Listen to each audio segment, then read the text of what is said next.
The disruptive technology we will be discussing are self-driving cars and the inevitable widespread adoption of them. The development of this technology dates as far back as 1977, when a Japanese engineering laboratory had a vehicle using two cameras interpreting a specially marked track and feeding back to an analog computer. In the early 1990s, the United States dedicated over $500 million towards research on an automated national highway system. Recently, in 2017, the Audi A8 would be the first production vehicle capable of Level 3 automated driving of speeds up to 37 miles per hour. The Level 3 is considered eyes-off automation, meaning that a driver can watch a video or send a text. The next tiers are Level 4, which is defined as mind-off, meaning a driver can take a nap, though the vehicle would operate in geofenced areas and park itself in case driver interaction was needed and unavailable. Finally, Level 5 automation is defined as steering wheel optional and would be akin to a robot taxi. One of the interesting changes that the world will see with the rise of autonomous vehicles may be related to the concept of car ownership. If you have no need to park a car or have it at your house at all times, there will likely be monthly subscription services to vehicle fleets, maybe even offered directly by manufacturers. You may pay for it the same way you pay Spotify or YouTube TV. You may choose to share a vehicle's cost with multiple friends or neighbors in your city. As long as you're coordinating your needs with them, your group-owned vehicle could drop you off work at 7:30 a.m. and be at their house 15 minutes later. The industries that stand to be affected in one way or another are almost countless at this point, though self-driving cars will be more disruptive to certain ones. Not all of these industries deal directly with transporting humans and goods. There are transportation-adjacent industries that will need to adjust due to an increase in safety even. A reduction in human error means a reduction in accidents, which would affect insurance providers, medical centers, and even body repair shops. This technology will definitely be most disruptive to rideshare services, taxi companies, and any transportation service that requires human input. Uber and Lyft will not be sharing any fees with drivers and simply be owners of large fleets of vehicles. This is already affecting commercial trucking and will eventually affect medical transport. I think we'll see a change in the way people choose to travel, and this may even affect the hotel industry. Why take a train or stop for the night to rent a room when your vehicle's interior is more akin to a small bedroom and you can sleep through your trip?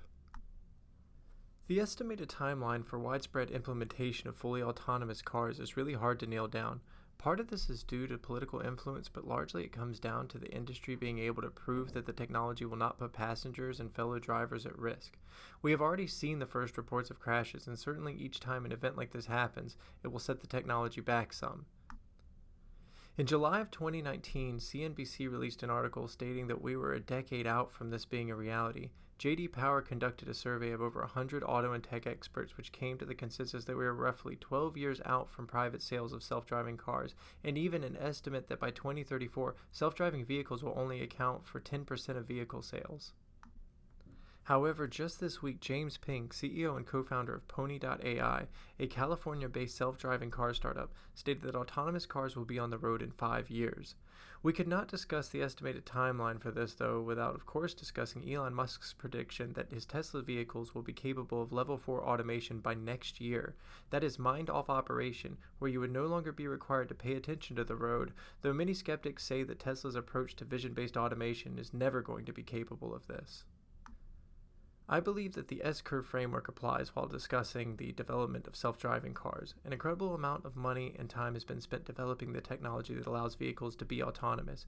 This includes costs to develop and research new types of sensors and the improvement of AI and deep neural networks to make the technology a reality.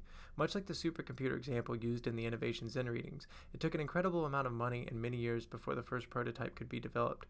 So research and development has been ongoing for many companies. I believe that Tesla's choice to include the hardware needed for automated driving in all of their Model 3 vehicles has greatly moved the technology forward in terms of data collected from their fleet. Their Model 3 also had a computer 40 times more powerful than the previous model. I would argue that while this seemed so fast approaching 3 years ago when they first made this decision, that there has been a reduction in returns with moving forward with fully self-driving vehicles. I believe we will see this go through many other S-curve cycles on its way to being the standard way to travel. I also think it's worthwhile to discuss the TES model with relation to the development of automated vehicles. The TES model discusses imitability and complementary assets to determine who will profit from an innovation. I believe that the competition amongst individual vehicle manufacturers will stay strong, as vehicles have always differentiated themselves in so many different ways.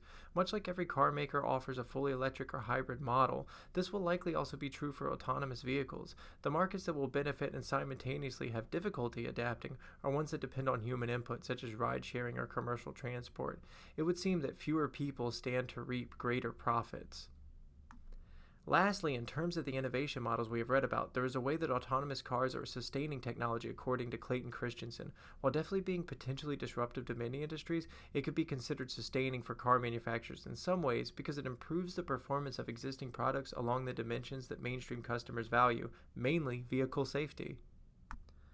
As far as technology goes, there are many things that as humans in the 21st century we have been unprepared for. Some of these drastic changes in our lives include innovation in smartphone technology and certainly the ubiquitous adoption of social media. In some ways, we are all test subjects for better or worse in this age of information. As business and technology innovators, the best way to prepare will be utilizing the fundamentals we have learned in this course. So go back to our business model canvases and think about how self-driving vehicles may affect our ability to deliver services. We need to think about what this will mean to supply chain managers and how they can reallocate resources towards a model using automated transportation. How long will they need to wait until something like this is cost effective, and how quickly can they pivot when the time is right? Speaking of time, that's all for us, and thanks for listening.